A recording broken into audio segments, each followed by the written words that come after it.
Welcome back once again to our channel Billion Education. My name is यश और आज हम पढ़ने वाले हैं double short and coordination complex के बारे में। तो ये कोऑर्डिनेशन कंपाउंड की तीसरी पार्ट की वीडियो है। तो अगर आपने पार्ट 1 नहीं देखा है और पार्ट 2 को नहीं देखा है तो उसे पहले देख लीजिए और फिर इस वीडियो को देखिए, तो आपकी अंडरस्टैंडिंग अच्छी होगी। ठीक है, तो सबसे पहले हम जानना चाहते हैं कि ये डबल सॉल्ट क्या होता है और कोऑर्डिनेशन कॉम्प्लेक्स क्या होता है। तो चलिए मैं लेता हूं इसका एक एग्जाम्पल, मोहर सॉल्ट। क्या? मोहर सॉल्ट या फिर Mohr salt FeSO4 di ammonium sulphate 6H2O। Okay, और दूसरा है कार्नालाइट। ठीक है, दोनों के एग्जाम्पल मैं अलग से आपको एक्सप्लेन करता हूं। तो ये है FeSO4 NH4 ट्वाइस SO4.6H2O। और जैसे ही आप इसको पानी में डालते हैं, आई मीन वाटर में डालते हैं, इसमें ये बन जाता है Fe+2 plus SO4-2 plus 2NH4 plus. मतलब एक सिंपल सी बात बोलूं तो पहले ये कंपाउंड था, ओके, और जैसे ही ये पानी में गया ये पूरी तरह से क्या हो गया? डिसोसिएट हो गया। क्या हो गया? Dissociated completely. समझ में आया? पूरी तरह से डिसोसिएट हुआ और इसके हर एक आयन का टेस्ट मिला। जैसे Fe+2 का भी मिला, SO4 2- का भी मिला, NH4+ का भी मिल गया टेस्ट। ठीक है, दूसरा लीजिए कार्नालाइट। कार्नालाइट का फॉर्मूला होता है KCl.MgCl2.6H2। इसे भी आपने पानी में डाल दिया। ठीक है, अब जरा देखिए, ये भी पूरी तरह से K plus Cl minus plus Mg+2 और ये 3Cl माइनस। ठीक है, मतलब इसने भी हर एक आयन का टेस्ट दिया, K प्लस का, Cl माइनस का, MgCl2 का। ओके, ऐसा Mg का भी टेस्ट दिया। और एक कंपाउंड लेता हूं मैं K4FeCN6। ओके, अब इसे मैंने पानी में डाल दिया तो इसने दिया 4K प्लस FeCN6 4-। मतलब इसने सिर्फ और सिर्फ पोटेशियम का टेस्ट दिया, ना Fe का दिया और ना Cn का टेस्ट दिया। तो आपने क्या देखा? जो ये पहला कंपाउंड था और ये जो दूसरा कंपाउंड था, ये थे डबल सॉल्ट। डबल सॉल्ट पूरी तरह से टूट जाता है और उसके हर एक कॉन्स्टिट्यूएंट आयन का वो टेस्ट देता है। I mean to say, double salt dissociates completely and it gives tests for its each constituent ion। या फिर एक बड़ा भारी भरकम शब्द यूज करने जा रहा हूं, the component or the constituent of double salt do not retain their identity। देखिए, ये थोड़ा सा ऐसा हो सकता है दुविधाजनक आपके लिए कि आपको ये ना समझ में आए, बट कोशिश कीजिए। मतलब ये जो साथ में थे अब ये नहीं रह पाए, समझे? पहले ये सिमटे हुए थे, एक साथ थे, बट अब वो एक साथ नहीं रह पाए। पानी में जाके मेरे दोस्तों वो पूरी तरह से टूट गए। किसमें? कॉन्स्टिट्यूएंट आयंस में। समझ में आया? जबकि आप देखोगे यहाँ पे तो ये जो K4FeCN6 है, ओके, इसमें जो कोऑर्डिनेशन स्फीयर है उसने अपनी आइडेंटिटी को रिटेन किया। नो डाउट ये भी टूटा, लेकिन ये पूरी तरह से टूटा नहीं, इसका सिर्फ ये काउंटर आयन टूटा। और आपने तो पहले ही पढ़ा है ये काउंटर आयन आयनाइजेबल है। तो एक सिंगल वर्ड में, अगर मतलब एक सिंगल स्टेटमेंट में डबल सॉल्ट और कोऑर्डिनेशन कंपाउंड के बीच में डिफरेंस बताना होगा तो क्या कहेंगे कि double salt gives test for all its constituent ion but coordination compound does not. याद रखिएगा। चलिए थोड़ा बुकिश भी देख लेते हैं। अब ये देखिए, इसको डाला, अमोनियम का टेस्ट, सल्फेट का टेस्ट, आयन का टेस्ट, KCl MgCl2 6H2O। कार्नोलाइट को डाला, K+ का टेस्ट, Mg2+ का टेस्ट और Cl- आयन का भी टेस्ट। वहीं पे अगर आप देखें कोऑर्डिनेशन कॉम्प्लेक्स जैसे कि K4FeCN6, ओके, सिर्फ काउंटर आयन आया, ओके, बाकी कुछ भी ये पार्ट टूटा नहीं, ना Fe का टेस्ट आया ना Cn का टेस्ट आया। तो यही डिफरेंस है डबल सॉल्ट और कोऑर्डिनेशन कॉम्प्लेक्स में। अब ऊपर वाले को डबल सॉल्ट क्यों बोला गया है? डबल सॉल्ट इसलिए बोला गया है क्योंकि वो दो सॉल्ट का मिक्सचर है। जैसे इसमें देखिए, एक सॉल्ट है FeSO4 और दूसरा है अमोनियम सल्फेट। इसमें एक सॉल्ट है KCl और दूसरा है MgCl2। और ये जो 6H2O वाटर मॉलिक्यूल है ना प्यारे बच्चों, इसको बोलते हैं वाटर ऑफ क्रिस्टलाइजेशन। क्या बोलते हैं? Water of crystallisation. ये ऐसे होते हैं ना आयंस, ऐसे उनकी सॉलिड बनती है तो उनके बीच में ये ट्रैप हो जाता है, उनकी वॉइड में ये फंस जाते हैं। आपने सॉलिड स्टेट तो पढ़ा ही होगा। अब आ गई देखिए महानायक कोऑर्डिनेशन कंपाउंड के अल्फ्रेड वर्नर की थियरी। अल्फ्रेड वर्नर ने बहुत ही कम उम्र में कोऑर्डिनेशन कंपाउंड की जो पढ़ाई है ना दोस्तों, वो स्टार्ट कर दी थी। The first attempt to explain nature of bonding in coordination compound was put forth by Werner, Alfred Werner. The postulates of Alfred Werner theory as follows. याद रखिए, पहला पोस्टुलेट का पहला पॉइंट क्या है? Unlike metal ions, the metal in complexes possess two type of valency. जैसे metal ion होते हैं ना, जनरली वो क्या करते हैं, जो मेटल आयन वो सिर्फ क्या करते हैं, एक ही वैलेंसी होती है, and that is their tendency to lose electron. But यहाँ पे वर्नर का कहना है कि जो कॉम्प्लेक्स बनाने वाले मेटल होते हैं उनकी दो वैलेंसी होती है, एक होती है 1 डिग्री और एक होती है 2 डिग्री, मतलब प्राइमरी और secondary. Unlike metal salts, the metal in a complex possess two type of valency, primary as well as secondary। लेकिन प्राइमरी जो होती है वो आयनाइजेबल होती है। प्राइमरी क्या होती है? आयनाइजेबल। लेकिन सेकेंडरी नॉन आयनाइजेबल होती है। या फिर सिंपल आपको मैं बताऊं ना, तो उसकी जो प्राइमरी वैलेंसी होती है ना, वो उसके ऑक्सीडेशन नंबर के बराबर होती है। किसके बराबर होती है? ऑक्सीडेशन नंबर के बराबर। लेकिन सेकेंडरी वैलेंसी उसका कोऑर्डिनेशन नंबर होता है। और इस सर ये तो आपने अच्छा बताया। दूसरा पोस्टुलेट क्या है? The ionizable sphere consists of the entity which satisfy the primary valency। Primary valency को काउंटर आयन सेटिस्फाई करता है। चलिए यहाँ पे आयनाइजेबल स्फीयर बोल दिया इन्होंने। आयनाइजेबल स्फीयर मतलब क्या? Counter ion. मैं आसान कर देता हूँ इसको। Okay, valency of the metal ion. Primary valencies are generally satisfied by anion. जो प्राइमरी वैलेंसी होती है जनरली उसको कौन सेटिस्फाई करता है? अनायन सेटिस्फाई करता है। ठीक है, अब तीसरा पोस्टुलेट देखिए। तीसरा postulate, the secondary coordination sphere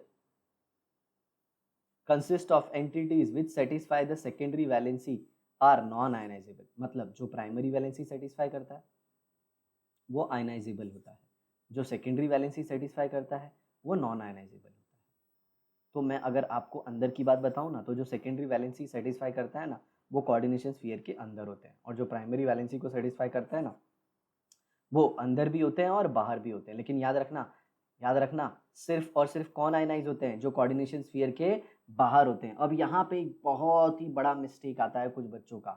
उनका कहने का मतलब, कुछ ऐसे टीचर्स भी हैं, अब बोलना नहीं चाहिए बट अब क्या बताएं, वो कहते हैं कि जो काउंटर आयन है, मतलब ये जो बाहर वाले हैं, ये जो बाहर वाले हैं, यही सिर्फ प्राइमरी वैलेंसी को सेटिस्फाई करते हैं। जी हाँ, सब टीचरों की नहीं मैं बात कर रहा हूँ, एक आध दो ऐसे मतलब बोलते हैं ना, ऐसे गलती से, ऐसे समझ में आ रहा है, ऐसे आप बोल सकते हो, ऐसे नए टाइप के जो अभी फील्ड में नए नए आए हैं वैसे टाइप के।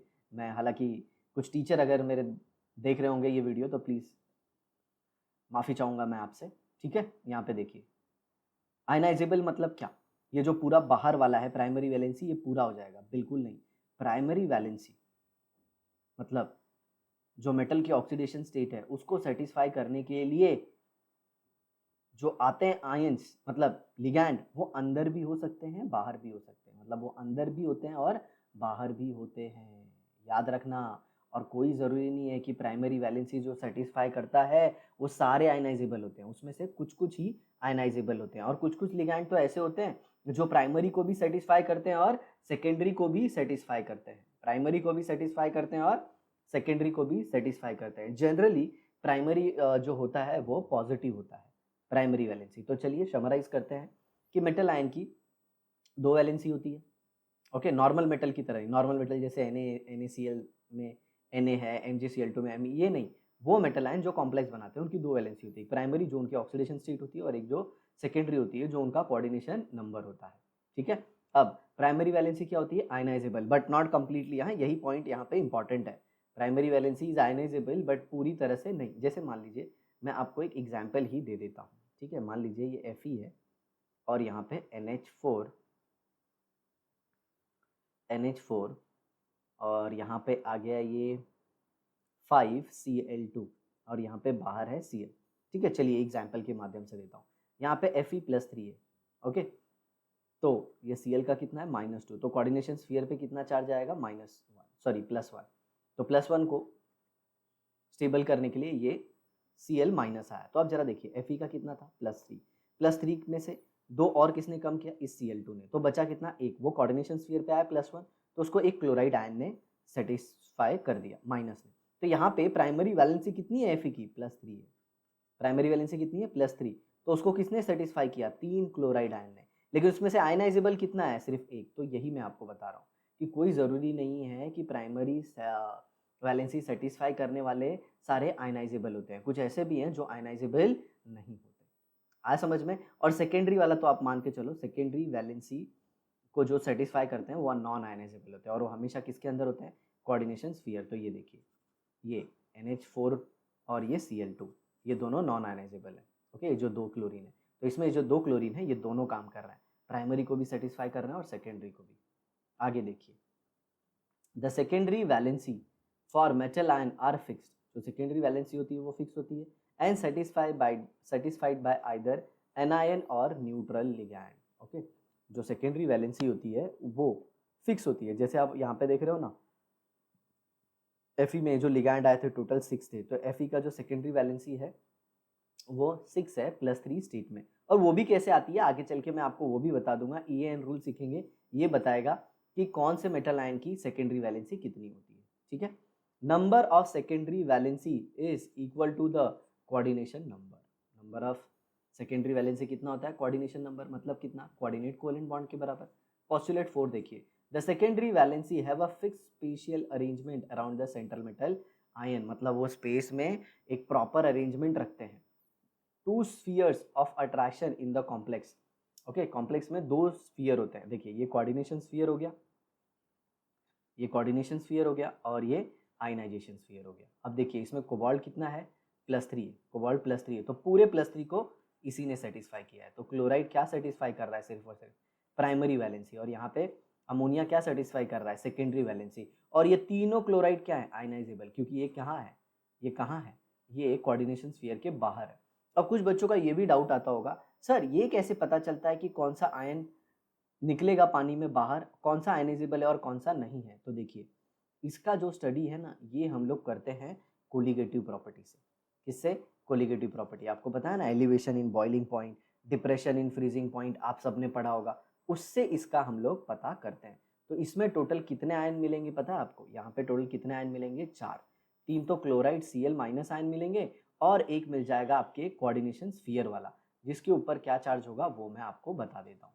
तो इसके ऊपर चार्ज होगा +3, याद रखिए, इसके ऊपर +3, तो ये पूरा एक आयन हो गया और 3 क्लोराइड आयन, तो 4 आयन मिलेंगे। जबकि जो मैंने पीछे एग्जाम्पल लिया था, ये FeNH3 4Cl2, इसमें आपको सिर्फ 2 ही आयन मिलेंगे, एक Cl माइनस मिलेगा और एक ये पूरा कोऑर्डिनेशन कंपाउंड वाला मिलेगा, ठीक है।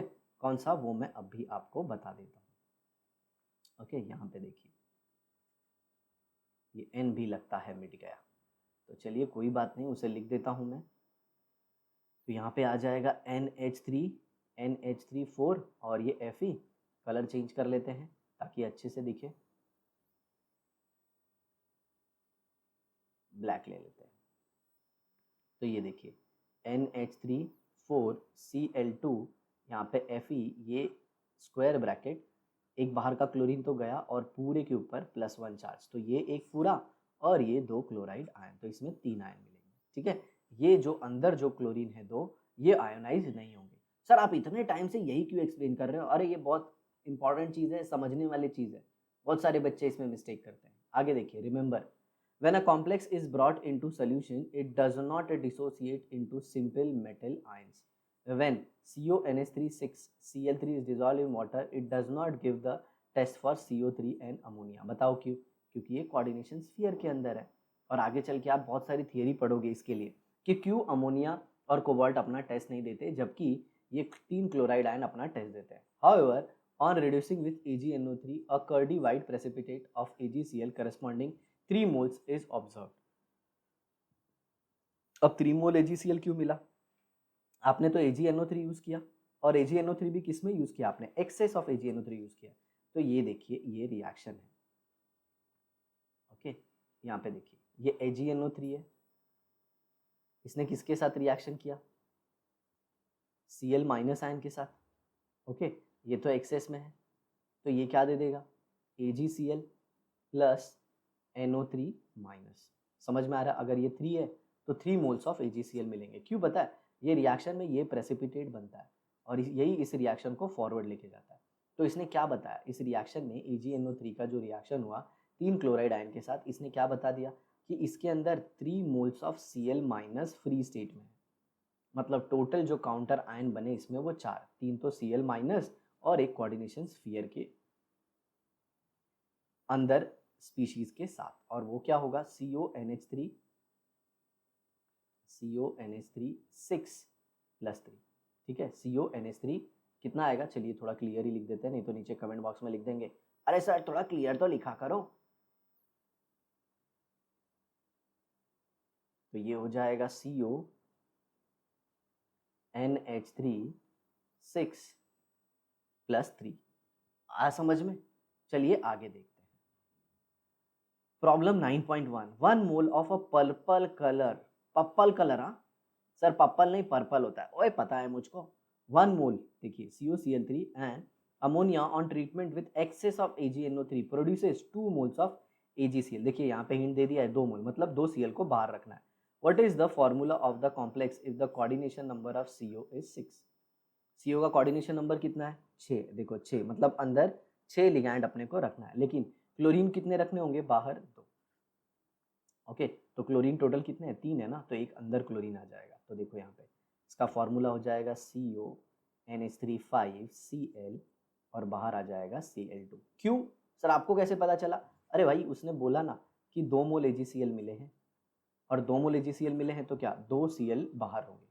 ठीक है, और अंदर देखो यहाँ पे ये +3 है, ये +1 है, तो इस पर कितना आ जाएगा +2, इसीलिए 2 क्लोरीन है। और दूसरी चीज उसने इंपॉर्टेंट हिंट क्या दी कि अंदर जो कोऑर्डिनेशन नंबर है, ये कोऑर्डिनेशन नंबर मतलब कोबाल्ट के सराउंडिंग में जो लिगैंड है वो 6 हैं, तो 5 तो अमोनिया हो गया, तो एक किसको लेना होगा अपने को, क्लोराइड आयन को लेना होगा।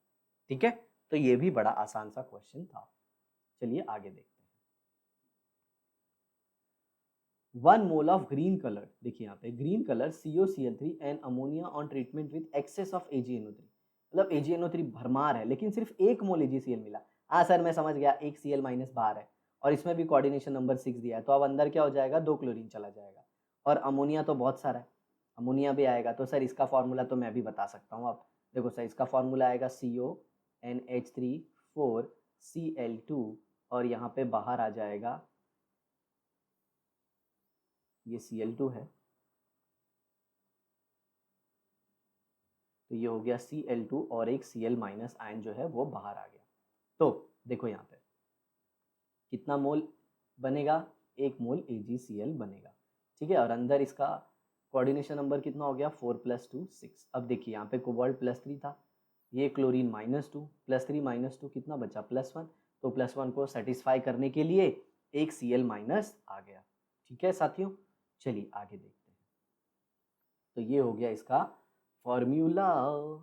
आगे देखिए, a complex with coordination number 6 has octahedral structure when 4 coordinating groups are attached to the metal ion, the complex would be either square planar या फिर tetrahedral structure। चलिए इसीलिए मैं वेट कर रहा था कि ये शब्द कहीं पे आए तो मैं आपको ये ज्योमेट्री एक्सप्लेन करूं। तो आप इसमें देख रहे हैं कोबाल्ट जो है वो सेंटर में है, तो चलिए उसका स्ट्रक्चर मैं ड्रॉ करता हूँ बाकायदा अच्छे से। तो ये देखिए ये कोबाल्ट है, अब यहाँ पे ऐसे 4 अमोनिया आएंगे, अमोनिया, ये देखिए ये 4 अमोनिया है, और ये क्या कर रहे हैं, ये इलेक्ट्रॉन पेयर डोनेट कर रहे हैं किसको, कोबाल्ट को। अब जरा देखिए ये एक प्लेन में होंगे, ऐसे ऐसे ऐसे ऐसे, ठीक है, और एक अमोनिया ऊपर से आएगा, ये देखिए, और एक अमोनिया नीचे से आएगा। ठीक है, अब जरा देखिए, अब इनको जरा आप ज्वाइन कीजिए, ये देखिए कलर भी थोड़ा अलग लेना होगा, इसको इससे ज्वाइन किए, इसको इससे ज्वाइन किए, इसको इससे ज्वाइन करो और इसको इससे ज्वाइन करो। दिख रहा है ऊपर कितने फेस बन गए, 1 2 3, 2 के पीछे एक 4 भी बनेगा ना, ऐसे ही अब नीचे देखो जरा, इसको इससे ज्वाइन किए, इसको इससे ज्वाइन किए, इसको इससे ज्वाइन किए, इसको इससे ज्वाइन किए, तो ये 1, ये 2 और ये 3, 2 के पीछे वापस 4, तो 4 फेसेस ऊपर प्लस 4 फेसेस नीचे, तो कितना बन गया? 8 फेस। 8 मतलब ऑक्टा, 8 मतलब ऑक्टा, और फेस मतलब हेड्रल, हेड बन गया। जैसे ये देखो, एक को रंगीन कर देता हूँ मैं, एक को रंगीन करूँगा तो आपको थोड़ा आइडिया आ जाएगा। ये देखो ऐसे ऐसे, ये देखो इसका दूसरा फेस, और एक पीछे भी होगा और एक आगे भी होगा। समझ में आ रहा है? ऐसा एक्चुअल में होता है। ये देखो ऐसे, ये बन गया एक प्लेन में, ये ऐसे ऊपर, ये ऐसे और ऐसे ही। देखिए ना, 4 फेस बन गया, 1 2 3 और 2 के पीछे 4, और ऐसे ही कुछ नीचे भी। ये देखिए ऐसे ऐसे ऐसे और ये ऐसे। हाँ समझ में? इसीलिए इसको बोलते हैं ऑक्टाहेड्रल। सर स्क्वायर प्लेनर क्या होता है? चलिए वो भी आपको बता देते हैं, स्क्वायर प्लेनर क्या होता है। तो ये हो गया मेटल, यहाँ से एक लिगैंड, यहाँ से एक लिगैंड, यहाँ से एक लिगैंड, यहाँ से एक लिगैंड। समझ में आ रहा है? ऐसे। तो ये बन गया एक स्क्वायर, और ये सारे क्या हैं? लिगैंड है, एल एल एल एल, ये सारे एक ही प्लेन में होंगे, तो इस ज्योमेट्री को बोलते हैं स्क्वायर प्लेनर। अब मैं टेस्ट लेना चाहूँगा आपका। भाई सर ऐसा मत करो, आप टेस्ट लेते हो ना मैं डर जाता हूँ। अरे पता तो करना पड़ेगा ना। ऑक्टाहेड्रल ज्योमेट्री, क्वेश्चन है ऑक्टाहेड्रल ज्योमेट्री कौन से हाइब्रिडाइजेशन में आती है? ऑक्टाहेड्रल ज्योमेट्री कौन से हाइब्रिडाइजेशन में आती है? आपको नीचे ऑप्शन में लिख के बताना है कि ऑक्टाहेड्रल जो ज्योमेट्री है ना वो कौन से हाइब्रिडाइजेशन में आती है। और दूसरा चीज़, टेट्राहेड्रल किस में आती है? टेट्राहेड्रल के लिए क्या हाइब्रिडाइजेशन होता है, ये भी आपको बताना है। ठीक है, कमेंट बॉक्स में, तो मुझको भी तो पता चले। अरे यार कोई होशियार लड़का है कि नहीं जो अपना चैनल देख रहा है। तो ये देखो, ये 4 लिगैंड आ गए, ये कोऑर्डिनेट बॉन्ड बना है, इसीलिए मैं ये पॉइंटेड पोर्शन दिखा रहा हूँ। आपको नहीं समझ में आ रहा है, इसका मतलब आपने पार्ट 1 की वीडियो को अच्छे से नहीं देखा है। अब इसको ऐसे ज्वाइन करोगे तो ये बना देगा आपका टेट्राहेड्रल। ये देखिए, ये ऐसे। समझ में आया? टेट्राहेड्रल। ये देखो, ये 1 2 नीचे 3 और एक पीछे 4, ऐसे 4 हेड बन गए, 4 फेस बन गए, इसीलिए इसको क्या कहते हैं? टेट्राहेड्रल। चलो आगे देखो। ओके, अब वो डिपेंड करता है, अगर 4 लिगैंड है तो टेट्राहेड्रल भी हो सकता है, स्क्वायर प्लेनर भी हो सकता है। 6 होंगे तो पक्का है ऑक्टाहेड्रल होगा। आया समझ में? चलिए आगे देखते हैं। Classification of complexes. Okay, complex कितने टाइप के होते हैं वो अपन देखेंगे। The coordination complexes are classified according to the type of ligand and sign of charge on complex ion. Charge on complex ion मतलब ये कोऑर्डिनेशन स्फीयर के ऊपर क्या चार्ज है। ठीक है, अब देखिए होमोलेप्टिक, होमो मतलब सेम और लेप्टिक मतलब लिगैंड। अगर सारे लिगैंड सेम है तो उसे कहेंगे हम होमोलेप्टिक कॉम्प्लेक्स। समझ में आया? सर लिगैंड कहाँ देखेंगे? ओए, कोऑर्डिनेशन स्फीयर के अंदर देखेगा लिगैंड, और कहाँ देखेगा? समझा? तो ये देख, सारे अमोनिया ही है, तो ये होमोलेप्टिक हो गया। Only one type of ligand. Heteroleptic मतलब एक से ज्यादा टाइप का। तो देखना यहाँ पे अमोनिया भी आ गया और क्लोरीन भी आ गया। बहुत ही सिंपल है, समझा? इसके लिए बोल रहा था मैं। आगे देखो, classify the complexes as homoleptic and heteroleptic. और इधर 2 दिख गए तो ये तो हेट्रो हो गया, इधर भी 2 दिख गए ये भी हेट्रो हो गया, इधर भी 2 दिख गए ये भी हेट्रो हो गया, लेकिन इधर तो सिर्फ ऑक्सालेटो है, ये सिर्फ क्या होगा? होमोलेप्टिक। तो एक सिर्फ चौथा वाला जो है ना, ये यही होमोलेप्टिक है, बाकी सारे क्या है? हेट्रोलेप्टिक है। अब नेक्स्ट आता है classification on the basis of charge on complex, cationic complexes. अब ये कैटायनिक कॉम्प्लेक्स क्या होता है? इसमें ये कोऑर्डिनेशन स्फीयर के ऊपर जो चार्ज देखोगे ना वो पॉजिटिव आएगा, तो आप समझ गए होगे। अनायनिक के ऊपर, कोऑर्डिनेशन स्फीयर के ऊपर चार्ज क्या आएगा? नेगेटिव। और जो न्यूट्रल होगा उस पर कोई चार्ज ही नहीं आएगा। जैसे यहाँ पे देखो, कोबाल्ट क्या होता है? +3। एक Cl का कितना? -1, तो +3 -1, इसके ऊपर टोटल कितना आएगा? +2। तो +2 को सेटिस्फाई करने के लिए सल्फेट आया, और सल्फेट खुद क्या होता है? SO4-2। आ गया समझ में? अब इधर देखो, जिंक क्या होता है? +2। अमोनिया क्या होता है? 0।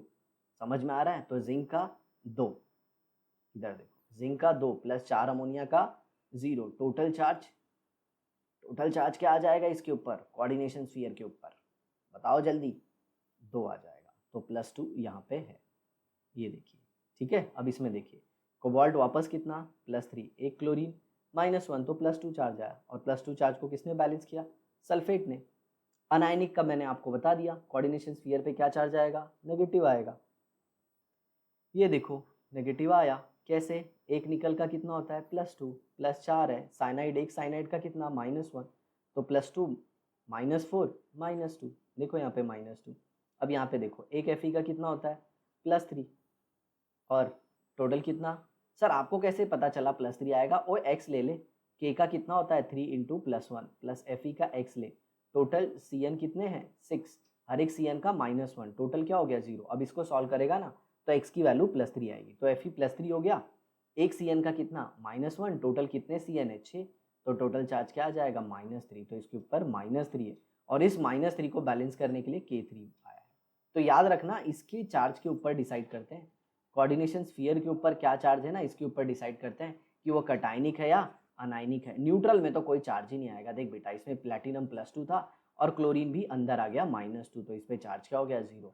निकल यहाँ पे 0 होता है, और ये कार्बन मोनोऑक्साइड का भी 0, तो ये किसका हो गया, न्यूट्रल का एग्जाम्पल हो गया। चलो अभी देखते हैं आगे कुछ एग्जाम्पल दिए हुए हैं।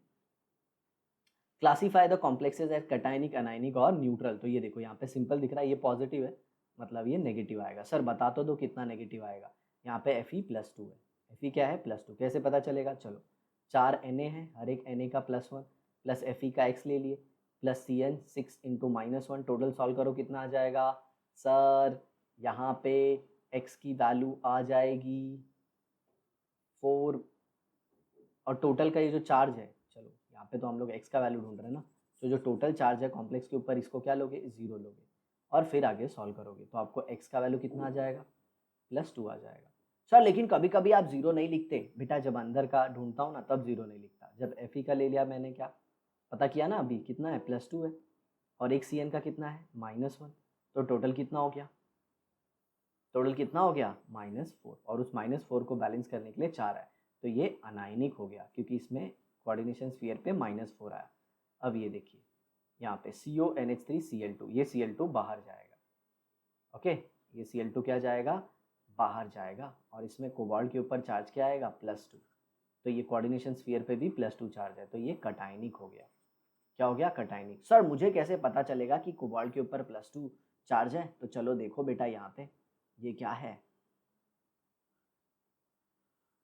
ये है CONH3 6, और बाहर क्या है Cl2। अगर आपको पहले कोबाल्ट का चार्ज पता करना है तो आप वैसे कर लो, कोबाल्ट का x ले लो, +6, हर एक अमोनिया क्या होता है 0, और टोटल 2 इंटू +2 इंटू -1, हर एक क्लोरीन का -1, और टोटल कितने क्लोरीन 2, टोटल इज 0, मतलब पूरे के ऊपर चार्ज 0। तो यहाँ पे x कितना आ जाएगा, बताओ बताओ बताओ, -4। ओए सर ये क्या कर रहे हो, ओए +2 आएगा क्योंकि ये तो पूरा 0 हो जाएगा और 2 राइट साइड जाएगा तो +2 आ जाएगा, तो कोबाल्ट कितना हो गया +2, तो ये +2 हुआ, कोऑर्डिनेशन स्फीयर पे +2 चार्ज, +2 को बैलेंस करने के लिए 2 क्लोराइड आयन आए गए बबुआ।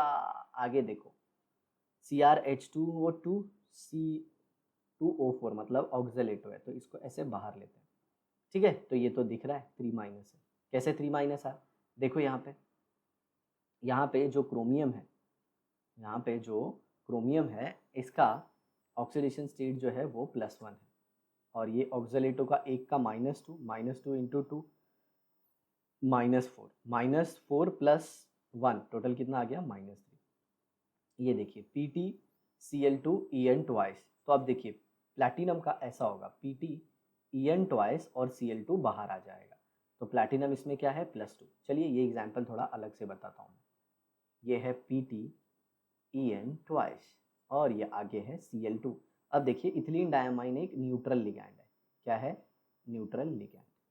हालांकि आपको लिगैंड का टेबल बहुत अच्छे से आना चाहिए, बट इन्होंने लिगैंड का टेबल बाद में दिया है। इथिलीन डायमाइन का स्ट्रक्चर कुछ ऐसा होता है, और ये एक न्यूट्रल लिगैंड है, मतलब इसके ऊपर कोई चार्ज नहीं, तो ये 0 हो जाएगा, 0 इंटू 2 टोटल इज 0, मतलब इसका कुछ कॉन्ट्रीब्यूशन नहीं है। तो प्लैटिनम पे +2 है, तो कोऑर्डिनेशन स्फीयर पे भी +2, और +2 को बैलेंस करने के लिए 2 क्लोराइड आयन आए। अगर आपको स्टार्टिंग में प्लैटिनम का ऑक्सीडेशन नंबर ढूंढना है तो आप कैसे ढूंढोगे, प्लैटिनम का ले लो x प्लस 2 इंटू En का 0 प्लस 2 इंटू हर एक क्लोराइड आयन का -1, टोटल इज 0, ये टोटल 0 ले लेंगे, ठीक है। तो यहाँ पे आ जाएगा x -2 is equal to 0, x is equal to +2। तो ये कौन से टाइप का हो गया जी, ये हो गया कटायनिक। ओके ठीक है सर, ऑक्जेलेटो वाला आपने बताया नहीं। अरे ऑक्जेलेटो वाला -3 दिख रहा है ना बेटा, तो वो क्या हो जाएगा, अनाइनिक हो जाएगा। प्लैटिनम का भी मैंने डिस्कस कर लिया बराबर। अब नेक्स्ट कौन सा बचा, CrCO6। तो बेटा इसमें तो बड़ा आसान है, ये पूरा ऐसे होगा, क्रोमियम भी 0 होगा और कार्बन मोनोऑक्साइड भी 0 होगा, क्योंकि दोनों क्या है, जो कार्बन मोनोऑक्साइड है वो न्यूट्रल लिगैंड है, 0 होगा, और क्रोमियम का ऑक्सीडेशन स्टेट भी 0 है, तो ये न्यूट्रल कॉम्प्लेक्स हो गया। ठीक है, तो ये बहुत ही ईजी एग्जाम्पल है। आपको अगर मेटल आयन का चार्ज निकालना है तो x से निकालिए, x से निकालिए, सबका चार्ज लिख दीजिए और राइट साइड में 0 लिख दीजिए। और फिर जब मेटल आयन कहा जाता है तो मेटल आयन का लिखिए और कोऑर्डिनेशन स्फीयर के अंदर जो लिगैंड है उसका लिखिए और उसका नेट ढूंढ लीजिए, और नेट जो आएगा उसका ऑपोजिट काउंटर आयन आएगा। लेकिन अगर नेट ही 0 आ गया तो काउंटर आयन आएगा नहीं, तब तो वो न्यूट्रल हो गया। तो इन शॉर्ट स्टोरी यही है कि अगर इस कोऑर्डिनेशन स्फीयर के ऊपर पॉजिटिव चार्ज आता है तो वो हो जाएगा कटायनिक, और अगर इसके ऊपर आता है नेगेटिव तो ये हो जाएगा अनायनिक, और अगर इसके ऊपर कोई चार्ज नहीं आता तो ये क्या हो जाएगा, न्यूट्रल। बट ऐसा ज़रूरी नहीं कि आपको पॉजिटिव दिखे, शायद वो पूरा ऐसा फॉर्मूला लिख के दे, शायद नेगेटिव ना दिखे, ऐसे पूरा फॉर्मूला लिख के दे। तो आपको पता करना है कि एक्चुअल में इस कोऑर्डिनेशन स्फीयर के ऊपर चार्ज क्या है। ठीक है, तो ये था हमारा पूरा डिस्कशन वर्नर थियरी और क्लासिफिकेशन ऑफ लिगैंड के ऊपर। तो आई होप आपको ये वीडियो बहुत ही अच्छे से समझ में आया होगा, बट फिर भी अगर कोई डाउट रह जाता है तो उसको नीचे कमेंट बॉक्स में लिख दीजिए। ओके, तो इस वीडियो को शेयर कीजिए अपने फ्रेंड्स के साथ। आप चैनल पे नए हो तो सब्सक्राइब कर दीजिए और बेल आइकन को भी प्रेस कर दीजिए, ताकि मैं जब भी वीडियो अपलोड करूं और आपको नोटिफिकेशन मिलती रहे। और दोस्तों आपसे एक रिक्वेस्ट है कि अगर वीडियो आपको पसंद आती है तो ज़रूर लाइक ठोकिए, कमेंट लिखिए, समझ में आया, वो हमें मोटिवेशन देता है। तो चलिए मिलते हैं आपसे नेक्स्ट वीडियो में IUPAC नॉमेनक्लेचर के साथ। तो इसी तरह पढ़ते रहिए, हमारी वीडियो देखते रहिए और अपने माता पिता का नाम रोशन कीजिए। Bye bye.